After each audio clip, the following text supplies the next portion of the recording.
राष्ट्रवादी काँग्रेस पक्ष अजित पवार गटाचे जिल्हा उपाध्यक्ष शुभम होले यांनी आज आपल्या वाढदिवसाच्या दिवशी एक अनोखं आंदोलन सुरू करत दर्यापूर शहरातील साईनगर भागातील जिल्हा परिषद शाळेच्या आवारात साचलेल्या गढूळ पाण्यातच उपोषणाला बसण्याचा निर्णय घेतला।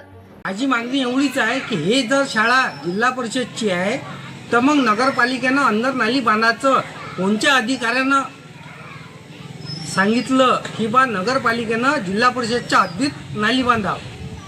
कोणत्या अधिकाऱ्यानं सांगितलं? घायल परिंदा है तू, दिखला दे जिंदा है तू, बाकी है तुझ में हौसला।